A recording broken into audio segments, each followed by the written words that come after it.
कक्षा 12वीं की स्टूडेंट फाइल आपके यहाँ पर जीव विज्ञान 83 परीक्षा को आपका यहाँ पर रियल पेपर आ चुका। आप लोग बहुत से रिकमेंड रहे थे कि जीव विज्ञान का पेपर उपलब्ध कर फाइनली आपके यहाँ पर जीव विज्ञान का 101% आपका रियल पेपर आ चुका। साथ ही इस पेपर को आपको फेक पेपर नहीं समझना, क्योंकि पूरा PDF आ चुका आपका रियल पेपर का, ठीक है। और साथ ही आप यहाँ पर इस पेपर को याद कर लेते तो पूरे आपके यहाँ पर 70 में 70 नंबर आने वाले। तो इस पेपर पूरा आपको रट के जाना, पेपर देने से पहले आपको जान टाइम बचा नहीं है, ठीक है। आप यहाँ पर देख लीजिए पूरा पेपर आपका आ चुका है। और साथ ही हमने आपको पहले बता दिया आपको इस पेपर फेक पेपर नहीं समझना, क्योंकि आपका फेक पेपर नहीं है, पूरा आपका रियल पेपर आ चुका, ठीक है। तो जल्दी जान टाइम वेस्ट ना करते हैं, जो आपको पेपर बहुत देख लेते हैं उससे पहले वीडियो को लाइक के लिए चैनल को सब्सक्राइब कर लिए, क्योंकि पेपर लाने में बहुत ज़्यादा मेहनत लगती है। पूरा आपका यहाँ पर रियल पेपर आ चुका है, हम आपको फिर से बता देते हैं। और आपका यह फेक पेपर नहीं है, तो आपके यहाँ पर आते हैं सही विकल्प 6 नंबर के आते हैं। तो आप यहाँ पर देख लीजिए आपके सही विकल्प चुन कर लिखिए 6 नंबर के आते हैं। तो पहला आता महिलाओं में, ठीक है, पहला आपका था महिलाओं में एक एक्स गुणसूत्र की हानि के कारण कौन सा सिंड्रोम होता है। तो आपका आता टर्नर सिंड्रोम, बात है डाउन सिंड्रोम, और साथ पटायु सिंड्रोम, और दाता, ठीक है। आप यहाँ पर दो ऑप्शन देते क्लाइन फेल्टर सिंड्रोम। तो महिलाओं में एक एक्स गुणसूत्र की हानि के कारण कौन सा सिंड्रोम होता है, तो इसका आंसर आपका यहाँ पर रहेगा, ठीक है। करेक्ट आंसर हो जाए टर्नर सिंड्रोम। तो आपको यहाँ पर अच्छी तरह से याद कर देना, ठीक है। बुक आपका यही पेपर आने वाला। फिर आपका दूसरा क्वेश्चन आता है, ठीक है, नर युग्मक तथा अंडाणु कोशिका के संयोजन में बनी संरचना कहलाती है। तो आपका था फलों की दीवार, और बाता भ्रूणपोष, और साथ अंडा, और दाता युग्मनज। तो यहाँ पर नर युग्मक तथा अंडाणु कोशिका के संयोजन से बनी संरचना कहलाती है। तो इसका आंसर आपका दा हो जाएगा युग्मनज, ठीक है। दूसरे का आपका यहाँ पर दा करेक्ट आंसर रहेगा युग्मनज। अब आपके यहाँ पर तीसरा आता है डाउन सिंड्रोम किस गुणसूत्र के ट्राइसोमी के कारण होता है। तो आपका इसका आता 6, और आपका यहाँ पर ऑप्शन आता है 21, और सात 9, और दाता 23।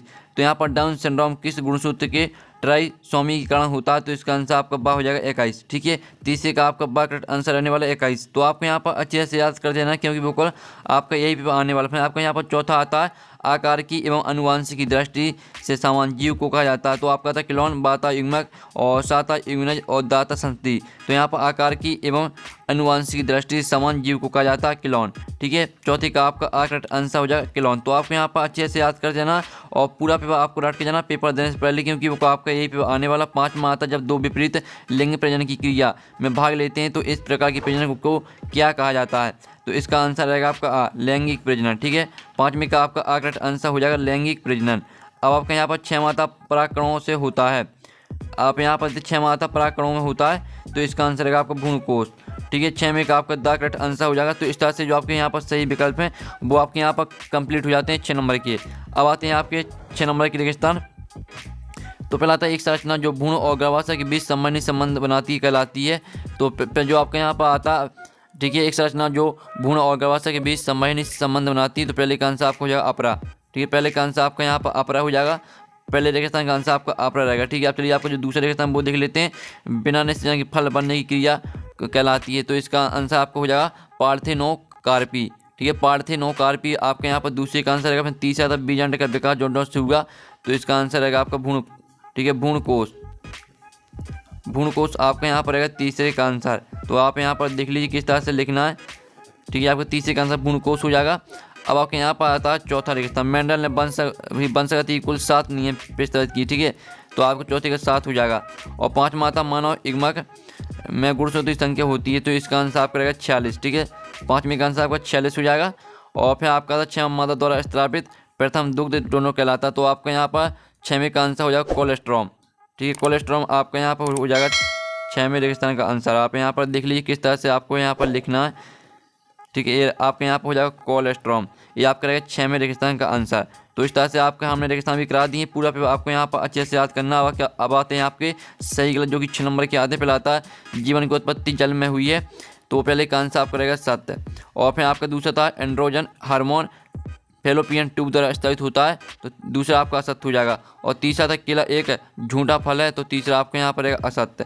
और ऊर्जा पिरामिड सदैव सीधा होता है। तो चौथा आपके यहाँ पर सत्य रहेगा। और मिलन ने अपने प्रयोग में मीथेन, अमोनिया व हाइड्रोजन को मिश्रित किया। तो 5वां आपके यहाँ पर रहेगा सत्य। और जो आपका 6वां आता है पृथ्वी वर्षा से पहले उत्पन्न हुआ जीव मानव है। तो 6वां आपका हो जाएगा असत्य। तो इस तरह से आपके यहाँ पर हो जाते हैं सत्य सत्य कंप्लीट। अब चलिए आपके यहाँ पर अगला प्रश्न देख लेते हैं। तो आपके यहाँ पर आती हैं सही जोड़ी 5 नंबर की आती हैं। तो पहली आपकी आती है यहाँ पर एक्रोसोम। तो आपको एक्रोसोम को यहाँ पर शुक्राणु से मैच कर देना, ठीक है। पहले आपको यहाँ पर शुक्राणु से मैच करनी है। आप यहाँ पर देख लीजिए, पहले आपके यहाँ पर शुक्राणु से आपको मैच कर देनी है और दूसरी आती है 3:1, तो इसे मैच कर देना आपको यहाँ पर, ठीक है, बाई गुणसूत्र से। सॉरी, आपको यहाँ पर इसको मैच करना है 3:1 आपको, ठीक है, डाई हाई ब्रेड क्रॉस से। फिर तीसरी आती है महिला प्रजनन अंग, तो इसे आपको यहाँ पर जो आपके यहाँ पर दी गई है महिला प्रजनन अंग, तो इसे आपको हम बता देते हैं। जो चौथी आती है पुरुष प्रजनन अंग हो जाएगी आपकी, ठीक है, पुरुष प्रजनन अंग आपकी यहाँ पर भेषण हो जाएगी। जो चौथी है वो आपके यहाँ पर भेषण से मैच कर देनी है, आप यहाँ पर देख लीजिए। और फिर आपकी जो पाँचवीं आती है 3:3:1, तो इसे आपको मैच करना मोनो हाइब्रिड क्रॉस से। और जो आपकी आती है महिला प्रजनन अंग, तो इसे आपको अंडवाहिनी से मैच कर देना है, आप यहाँ पर देख लीजिए। तो इस तरह से जो आपकी यहाँ पर सही जोड़ी है वो आपकी यहाँ पर कंप्लीट हो जाती हैं, ठीक है। आप यहाँ पर जल्दी से स्क्रीनशॉट ले लीजिए, हमने आपकी सही जोड़ी करा दी है। अब चलिए आपके यहाँ पर देख लेते हैं नेक्स्ट क्वेश्चन। आपके 1 बाग में उत्तर लिखिए, 5 नंबर के आते हैं। तो पहला आता है शुक्राणु को पोषण किस प्रकार से मिलता है। तो पहले का आंसर आपका रहेगा सर्टोली कोशिकाएं, ठीक है, पहले का आंसर आपका सर्टोली कोशिकाएं हो जाएगा। फिर आपका आता है मनुष्य में निषेचन कहाँ होता है, तो दूसरे का आंसर रहेगा आपका फेलोपियन ट्यूब, ठीक है, फेलोपियन ट्यूब आपके यहाँ पर रहेगा दूसरे का आंसर। आप यहाँ पर देख लीजिए किस तरह से आपको यहाँ पर लिखना है, ठीक है, फेलोपियन ट्यूब आपके यहाँ पर रहेगा दूसरे का आंसर, ठीक है, इस तरह से आपको यहाँ पर लिखना है फेलोपियन ट्यूब।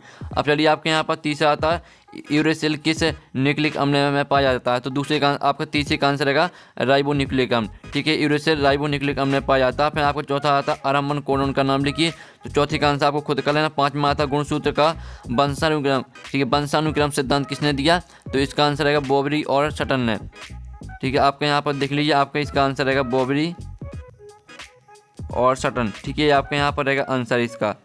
तो इस तरह से आपके जो 1 बाग में उत्तर है वो आपके यहाँ पर हो जाते हैं कंप्लीट, ठीक है। पहले का आंसर आपका सर्टोली कोशिका, दूसरे का आंसर आपको फेलोपियन ट्यूब, और तीसरे का आंसर आपका राइबोन्यूक्लिक अम्ल, चौथे का आंसर आपको खुद कर लेना, पाँचवें का आंसर आपको बोबरी और सटन। इस तरह से आपके 1 बाग में उत्तर कंप्लीट हो जाता है। प्रश्न 6 आता है भ्रूणकोश के बारे में लिखिए अथवा आता, ठीक है, तो अथवा देख लीजिए। फिर आपके 7वां क्वेश्चन आता है, जल्दी से आपको स्क्रीनशॉट ले चलना। 7वां आता कलर ब्लाई, ठीक है, ब्लाइंडनेस के बारे में लिखिए अथवा था हीमोफीलिया के बारे में लिखिए, जल्दी से आप यहाँ पर स्क्रीनशॉट ले लीजिए। फिर आपका 8वां था एक्रोसोम के 2 काल लिखिए, इसका अथवा था फेलोपियन ट्यूब के 2 काल लिखिए। फिर आपका 9वां क्वेश्चन था विपुंसन क्या है, और इसका अथवा था मेंडल ने अपने प्रयोग के लिए मटर के पौधे चयन क्यों किए, कोई 2 कारण लिखिए। फिर आपका 10वां क्वेश्चन था मोनो हाइब्रिड क्रॉस क्या है, अथवा 1:2:1 क्या है। फिर आपके यहाँ पर आता 11वां क्वेश्चन सही इमोजी क्या है, और अथवा था प्लेसेंटा के 2 काल लिखिए, तो जल्दी से आप यहाँ पे स्क्रीनशॉट ले चलिए। 12वां क्वेश्चन देख लीजिए। फिर आपका आता 13वां क्वेश्चन आबा चक्र क्या, आबा चक्र के दौरान निकलने वाले किसी एक हार्मोन का नाम लिखिए, इसका अथवा था शुक्राणु का नामांकित चित्र बनाइए। फिर आपके यहाँ पर आता 14वां क्वेश्चन डीएनए पैकेजिंग क्या है, और अथवा आता डीएनए एक अनुवांशिक पदार्थ समझाइए। फिर आपका 15वां क्वेश्चन आता है शुक्राणु जनन अंडाणु जनन, ठीक है, यहाँ पर देख लीजिए। तो स्टूडेंट आप यहाँ पर देख सकते हैं शुक्राणु जनन एवं अंड जनन में 3 अंतर लिखना है आपको, और 15वें का आप अथवा देख लीजिए। फिर आपको 16वां क्वेश्चन आता है, तो 16वां क्वेश्चन आप यहाँ पर डीएनए के दौरे कुंडलित मॉडल की 3 विशेषताएं लिखिए, इसका अथवा आता एक जीन एक एंजाइम सिद्धांत को लिखिए। फिर आपका यहाँ पर 17वां क्वेश्चन आता है डीएनए फिंगरप्रिंटिंग क्या, इसकी उपयोगिता लिखिए, अथवा था जीनोम प्रोजेक्ट की कोई 4 विशेषताएं लिखिए। फिर आपका 18वां क्वेश्चन था खास श्रृंखला में खास जन्म 4 अंतर लिखिए, और अथवा था ऊर्जा प्रवाह का 10% नियम लिखिए। फिर आपको 19वां क्वेश्चन आता है और 20वां क्वेश्चन। तो इस तरह से आपका पूरा पेपर यहाँ पर कंप्लीट हो जाता है कक्षा 12वीं का जीव विज्ञान का, और देखो आपका यही पेपर आने वाला, तो आपको पूरा पेपर यहाँ पर रट के जाना पेपर देने से पहले, ठीक है। जो क्वेश्चन है इनका सॉल्यूशन मिल जाएगा आपको टेलीग्राम ग्रुप में, और टेलीग्राम ग्रुप की लिंक वीडियो की डिस्क्रिप्शन दी रखी, साथ ही आपको व्हाट्सएप ग्रुप भी ज्वाइन कर लेना। तो हम यहाँ पर नेक्स्ट वीडियो मिलते हैं, जब तक टेक इन बाय बाय।